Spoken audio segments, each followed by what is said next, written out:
Friends, welcome back to Vandana's tutorial. आज हम करेंगे मराठी अक्षर भारती वर्कबुक स्टैंडर्ड 9 चैप्टर 3 बेटा मी एक तो आहे के वर्कबुक के क्वेश्चन आंसर्स। इसके पहले हम चैप्टर 2 तक कर चुके हैं। हमने डाइजेस्टिव क्वेश्चन आंसर्स भी किए हैं। तो डाइजेस्टिव क्वेश्चन आंसर्स की जो प्लेलिस्ट है उसका लिंक भी आपको डिस्क्रिप्शन बॉक्स में मिल जाएगा, और बाकी वर्कबुक के क्वेश्चन आंसर्स की जो प्लेलिस्ट है उसका लिंक भी आपको डिस्क्रिप्शन बॉक्स में मिल जाएगा। तो हम स्टार्ट करते हैं चैप्टर 3 बेटा मी एक तो आहे के वर्कबुक के क्वेश्चन आंसर्स। तो सबसे पहले दिया उतारा क्रमांक 1, पुढील उतार्याच्या आधारे दिलेल्या सूचनांनुसार आकृती करा, आकृतीबंध पूर्ण करा। तो फर्स्ट आहे निवेदकाने शिरीषबद्दल केलेल्या विनंतीची 2 विधाने। हा विद्यार्थी माझ्या विद्यालयात नुकताच शिकायला आला आहे। कलेच्या प्रांतातल्या नवख्या मुसाफिराच्या हुशारीचे कौतुक करावे। नेक्स्ट आहे कार्यक्रम, स्थळ, प्रेक्षागृह, या वादनाच्या फिडल वादन। कृती 2, योग्य पर्याय ओळखून वाक्य पूर्ण करा। लेखकानं शिरीषला कार्यक्रम द्यायचा नव्हता कारण नुकताच शिकायला आलेल्या विद्यालयाचे नाव बदनाम होण्याची शक्यता होती। स्टेजच्या पुढे बसलेल्या प्रेक्षकांचा आवाज थंडावला कारण 3री घंटी वाजली। त्यांच्या अटी पूर्ण करा। तो फिडल वादकांचे नाव शिरीष भागवत। या विद्यालयाचा पहिलाच कार्यक्रम वादन विद्यालय। निवेदकाच्या बोलण्याची सुरुवात सभ्य स्त्री पुरुष हो। देन स्वमत की तरफ बढ़ते हैं। उतार्यातून व्यक्त झालेली लेखकांची मनस्थिती तुमच्या शब्दात लिहा। लेखकाच्या वादन विद्यालयाचा हा पहिलाच जाहीर कार्यक्रम होता। शिवाय जो विद्यार्थी शिरीष सुरुवातीला फिडल वादन करणार होता तो नुकताच शिकायला आलेला नवीन कलाकार होता। त्यामुळे लेखकाचे मन घाबरलेले होते। म्हणून श्रोत्यांशी सुरुवातीला निवेदन करताना त्याने सावधपणे गंभीर बोलायला सुरुवात केली आणि वादकाच्या हुशारीचे कौतुक करण्याची विनंती केली। विद्यालयाचे नाव खराब होण्याची शक्यता वाटत असल्यामुळे लेखक शिरीषला कार्यक्रम देण्याची टाळत होता। एकंदर शिरीषच्या त्याला मनातून अतिशय भीती वाटत होती। देन बढ़ते हैं उतारा क्रमांक 2 की तरफ। पहला है आकृतिबंध पूर्ण करा। शिरीषचे स्वभाव वैशिष्ट्ये, धीटपणा, आत्मविश्वास। देन सप्तस्वर सा, षड्ज, रे, ऋषभ, ग, गंधार, म, मध्यम, प, पंचम, ध, दैवत, नी, निषाद। इसके बाद में आता है शब्दजाल पूर्ण करा। उतार्यात आलेला संगीतासंबंधी शब्द तंबोरा, षड्ज, भूप, सूर, मात्रा, गत, तबला। देन पंचेंद्रिय लिहा, डोळे, नाक, कान, जीभ, त्वचा। इसके बाद योग्य पर्याय ओळखून वाक्य पूर्ण करा। लेखकाला आजपर्यंत बसला नव्हता तेवढा धक्का बसला कारण 12 वर्षाचा मुलगा शांतपणे वाजवत होता। शिरीषने डोळे मिटून घेतले कारण फुटलाईटच्या झगझगीत प्रकाश डोळ्यावर पडला। इसके बाद में हमारा आता है पर्दा झरझर वर गेला जेव्हा लेखकाने पडदेवाल्याला इशारा केला। तंबोऱ्याचा धीर गंभीर आवाज घुमू लागला जेव्हा लेखकाने तंबोरेवाल्याला व तबलेवाल्याला खूण केली। लोक शांत बसले जेव्हा शिरीषने शांतपणे वाजवायला सुरुवात केली। देन हमारा आता है चौकटी पूर्ण करा। शिरीषने फिडलवर लावलेला पहिला स्वर षड्ज। श्रोत्यांच्या समूहाला उतार्यात आलेला शब्द श्रोतवृंद। शिरीषने वाजवलेला राग भूप। शिरीषला वादनात साथ करणारे तंबोरा वादक व तबला वादक। इसके बाद में आता है शिरीषच्या आत्मविश्वासाबद्दल तुमचे मत लिहा। शिरीष लेखकाकडे नुकताच शिकायला आलेला विद्यार्थी होता। वादन विद्यालयाच्या पहिल्या जाहीर कार्यक्रमात तो फिडल वादन करीत होता। लेखकाला त्याच्याविषयी खात्री वाटत नव्हती। पडदा उघडला गेला आणि झगझगीत प्रकाश डोळ्यावर आल्यावर शिरीषने डोळे मिटून घेतले। त्याच्या मनाची थोडीशी चलबिचल झाली, पण दुसऱ्या क्षणाला त्याने डोळे मिटून ध्यान लावले। शांतपणे तो भूप रागाची गत वाजवू लागला। एकही सूर किंवा मात्रेचा फरक नाही। हे ऐकून लेखकालाही धक्का बसला। या प्रसंगातून शिरीषचा आत्मविश्वास किती पक्का होता हे दिसून येते। देन उतारा क्रमांक 3 कोष्टके पूर्ण करा. लेखकांना दिसलेले शिरीषच्या वडिलांचे रूप. वयस्कर गृहस्थ, भारदस्त गृहस्थ. इसके बाद में आता है वादनानंतर लेखकांनी विचारलेला प्रश्न. काय कसं वाटते एकदरीत? शिरीषने दिलेले उत्तर वा उत्कृष्ट. त्याबद्दल प्रश्नच नाही. लेखकांना जाणवलेले शिरीषचे स्वभाव विशेष. आगाऊपणा, भोचकपणा. देन तक्ता भरा. सुमारे 21 मिनिटे गुरुजींनी वायलिन वाजवताना नाना जीवाचे कान करून ऐकत होते व शिरीष दोघांकडे पाहत होता. देन मला आता है वायलिन खाली ठेवून गुरुजींनी नानाकडे पाहिले. वडिलांच्या चेहऱ्यावर तृप्तीचे समाधान होते. देन आप बढ़ते हैं कृति 2 की तरफ. चौकटी पूर्ण करा. लेखकांनी वाजवलेले वाद्यांचे नाव. वायलिन. लेखकाला वाजवलेले राग पिलू राग. शिरीष वडिलांना या नावाने संबोधायच्या. नाना. देन योग्य पर्याय निवडून विधाने पूर्ण करा. लेखकांच्या शिरीषबद्दलचा ग्रह चांगला झाला कारण त्याने बरोबर वही वगैरे आणली होती. लेखकांना शिरीषच्या आगाऊपणाचा राग आला कारण त्याने मध्येच उत्तर दिले. देन मला आता हे साखळी पूर्ण करा. लेखकांची प्रथा विद्यालयात येणाऱ्या विद्यार्थ्यांना पहिल्या दिवशी स्वतःच वाजवून दाखवायचे. देन हेतू लेखकाला सुचवायचे असते की नेटाने नीट टिकलात तर इतपत वाजवू शकाल. देन व्हायोलिन हातात घेण्याआधी लेखकाने केलेली कृती. प्राथमिक माहिती दिली. पहिला धडा दिला. इसके बाद बढ़ते हैं स्वमत की तरफ. शिरीष व नानाच्या भेटीत लेखकाला कोणता अनुभव आला तो तुमच्या शब्दात लिहा. शिरीष नानांना वडिलांना पहिल्यांदाच लेखकाकडे घेऊन आला होता. त्याने बरोबर वही आणलेली पाहून लेखकाचे त्याच्याबद्दलचे मत चांगले झाले. तो अभ्यासू आहे याची त्याला खात्री वाटली. पद्धतीप्रमाणे लेखकाने पहिल्या दिवशी सर्व समजावून सांगितले आणि व्हायोलिनवर पिलू रागातली एक गत वाजवली. वाजवून झाल्यावर लेखकाने कसे काय वाटले असे विचारताच शिरीषमध्येच बोलल्यामुळे लेखकाला त्याच्या आगाऊपणाचा राग आला. शिवाय आपण कुठे असता कामाला हा शिरीषचा प्रश्न लेखकाला भोचकपणाचा वाटला. अशा प्रकारे शिरीषच्या पहिल्या भेटीत लेखकाला वेगळा अनुभव झाला. देन आकृती बंद पूर्ण करा. उतारा क्रमांक 4 का. सरावादरम्यान लेखकांना लक्षात आलेली शिरीषच्या वादनाची वैशिष्ट्ये. शिरीषचा हात वाजवायला अतिशय हलका होता. त्याची आकलन शक्ती फारच चांगली होती.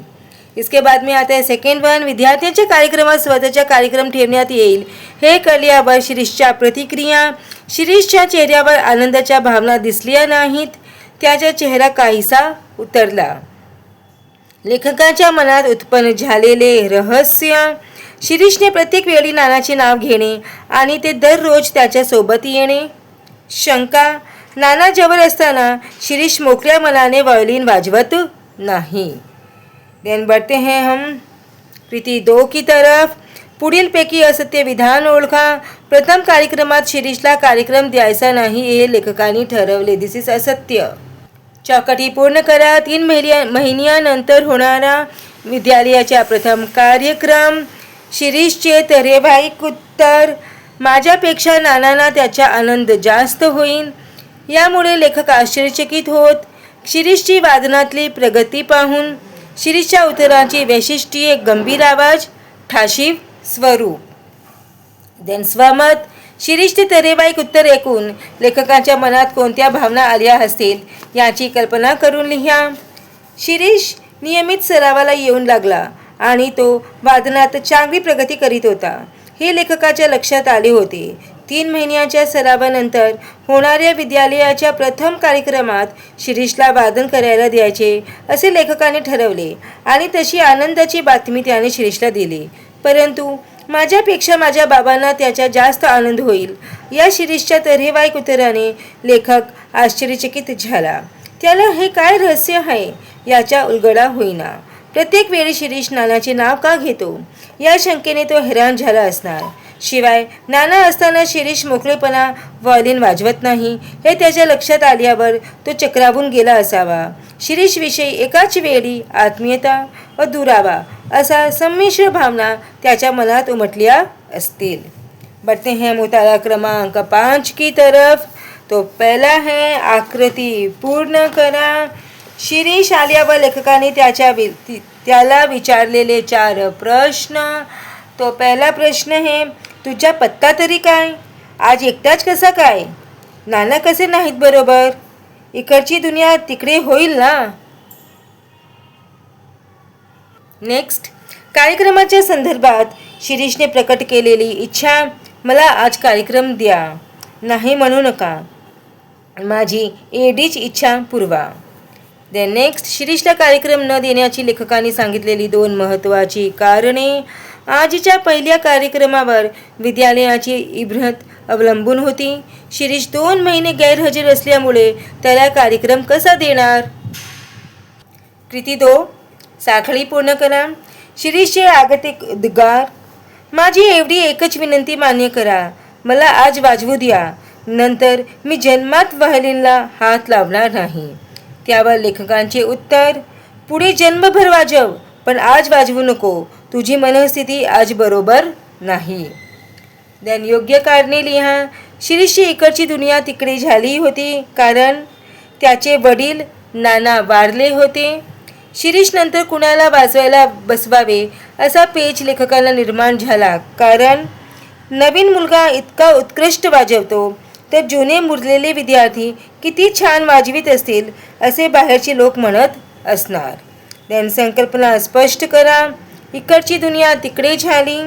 जीवनात संपूर्ण बदल घडणे. जुने मुरलेले विद्यार्थी, खूप सराव करून तयार झालेले जुने विद्यार्थी. शिरीषचा कार्यक्रम करण्याच्या आग्रह व लेखकांच्या नकार यातील नाट्य स्पष्ट करा. 2 महिन्याच्या गैरहजेरीनंतर शिरीष नेमका समारंभाच्या दिवशी सकाळी लेखकाकडे आला. नाना गेल्याचे त्याने सांगितले. आगतिक होऊन शिरीषने आजच्या दिवशी वाजवण्याची परवानगी मागितली. पुढे जन्मभर व्हायोलिनला हात लावणार नाही असा आग्रह धरला. या उलट लेखकाला कार्यक्रमाच्या इब्रतीचा प्रश्न पडला होता. सराव नसलेल्या शिरीषला वाजवायला देणे अवघड होते. त्यामुळे लेखकाने शिरीषला नकार दिला. शिरीषची उदास मनस्थिती व त्याच्या अति आग्रह आणि या पार्श्वभूमीवर शिक्षकांच्या विद्यालयाविषयी असलेल्या व्यापक विचार यातील संघर्ष यातून एक भावनाट्य साकार झाले आहे. बढ़ते हैं उतारा क्रमांक 6 की तरफ. तो पहला है, कार्यक्रम संपल्यावर शिरीषने केलेली कृती. शिरीष आत आला, लेखकाच्या पायावर डोके ठेवला. लेखकाने उपस्थिती केलेल्या शंका. हा काय प्रकार आहे? तू माझ्याकडे न येता आणखीन कुठे शिकत होतास? घटना व परिणाम लिहा. नानांना जबरदस्त अपघात झाला. अपघातात ठार बहिरे झाले. संगीत सेवा अंतरली म्हणून नानांना धक्का बसला. कोणीतरी संगीतशास्त्रासाठी धडपड करावी म्हणून त्याने शिरीषला वाद्य शिकण्यासाठी तयार केले. नानांना काही ऐकू यायचे नाही. शिरीषला वारंवार खेद वाटायचा. देन कृती 2, योग्य पर्याय निवडून विधाने पूर्ण करा. नाना रोज शिरीष बरोबर येतं कारण कोणीतरी संगीतासाठी धडपड करीत असल्याचे पाहण्यात त्यांना सुख मिळत होते. शिरीषला वारंवार खेद होई कारण नानांना काहीच ऐकू येत नव्हते. नानासमोर वाजवण्यात शिरीषला मोकळेपणा वाटत नव्हता कारण त्याने वाजवण्यात कितीही कौशल्य दाखवले तरी नाना ऐकू शकत नव्हते.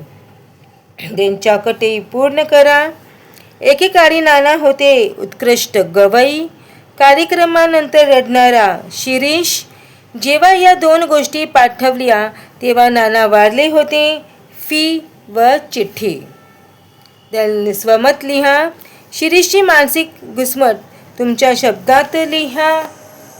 नानांना एकदा जबर अपघात झाला होता त्यामुळे ते बहिरे झाले होते. त्यांच्या समाधानासाठी शिरीषने वाद्य वाजवणे पसंत केले. पण वाद्य शिकताना नाना समोर बसायचे. त्यावेळी शिरीषची प्रचंड घुसमट होत असे. त्याने वादनात कितीही प्रगती व कौशल्य दाखवले तरी नाना काहीच ऐकू शकत नव्हते. त्यामुळे शिरीष बेचैन होत असे. त्याला वाजवताना मोकळेपणा वाटत नव्हता. नाना गेल्यावर तर त्याला व्हायोलिनला हात लावावासा वाटला नाही. ज्यांच्यासाठी शिकायचे तेच राहिले नाहीत याची खंत त्यांना सतावत राहिली. उतारा क्रमांक 7. आकृतिबंध पूर्ण करा. सराव करताना शिरीषला होणारे भास. नाना पुढच्या ताना सांगत आहेत. नाना पुढचे सूर सांगत आहेत. नानाने तबल्याचा ठेका धरला आहे.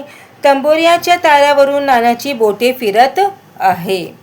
कार्यक्रम करताना शिरीषच्या डोळ्यासमोर आली नानाची मूर्ती.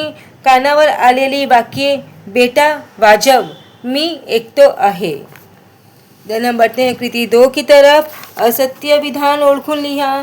तो असत्य विधान है शिरीषने लोकांच्या निंदेकडे लक्ष दिले.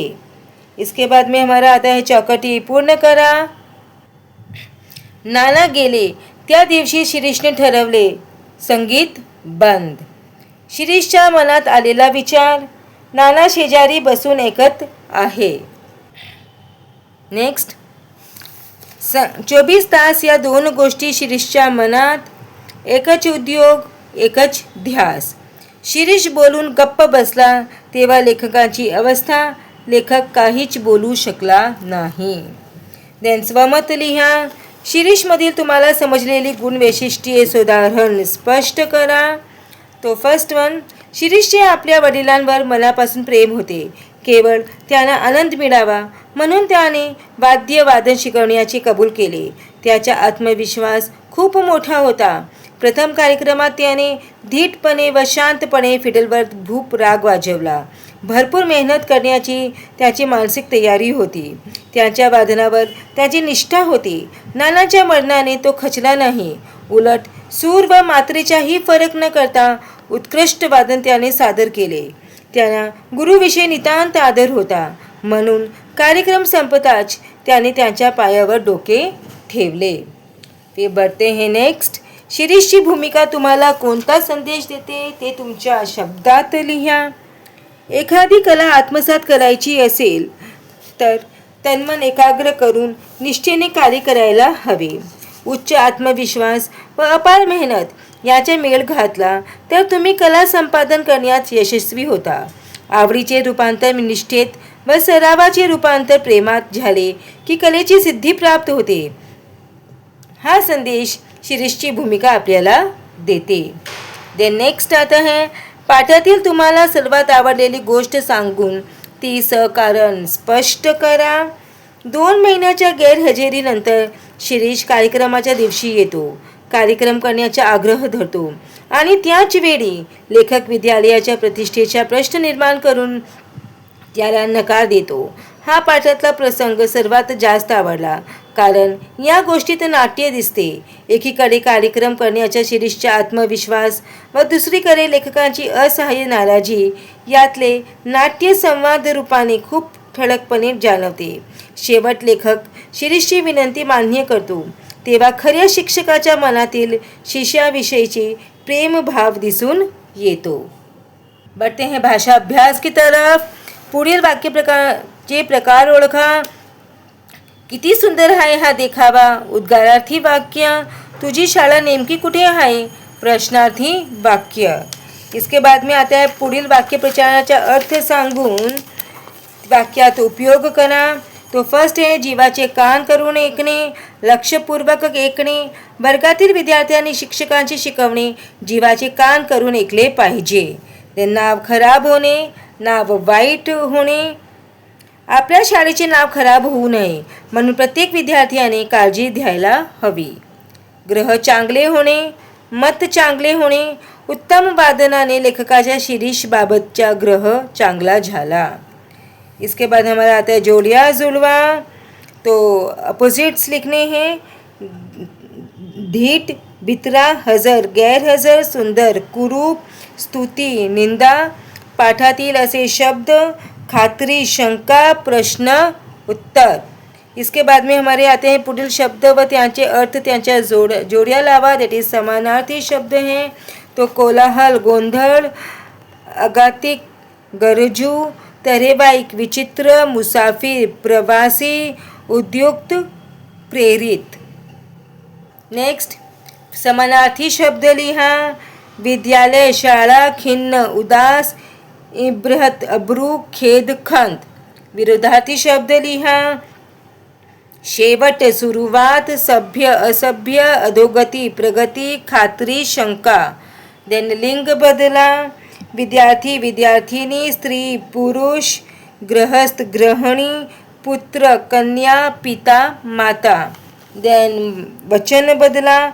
महीने, महीना, आठवण, आठवणी, वादक, वादक, दिवस, दिवस. उसके बाद में आता है शब्द समूहाबद्दल एक शब्द लिहा. गाणे गाणारा, गायक, नृत्य करणारी, नर्तकी, वाद्य वाजवणारा, वादक, कविता करणारी, कवयित्री. इसके बाद में आता है लेखन नियमानुसार शब्द लिहा. तो अचूक शब्द निवड़ा. वीडियो पॉज करके आप वर्ड देख सकते हैं कौन सा है. इसके बाद में आता है विराम चिन्ह. तो इसके लिए भी आपको वीडियो पॉज करके आंसर्स देखने होंगे. तो बच्चों, इसी के साथ में हमने चैप्टर 3 के क्वेश्चन आंसर्स वर्कबुक के फिनिश किए. नेक्स्ट वीडियो में हम करने वाले हैं चैप्टर 4 GIP रेलवे के वर्कबुक के क्वेश्चन आंसर्स. तब तक take care and keep watching Vandana's tutorial. मिलते हैं नेक्स्ट वीडियो में. And do not forget to subscribe my channel. Thank you.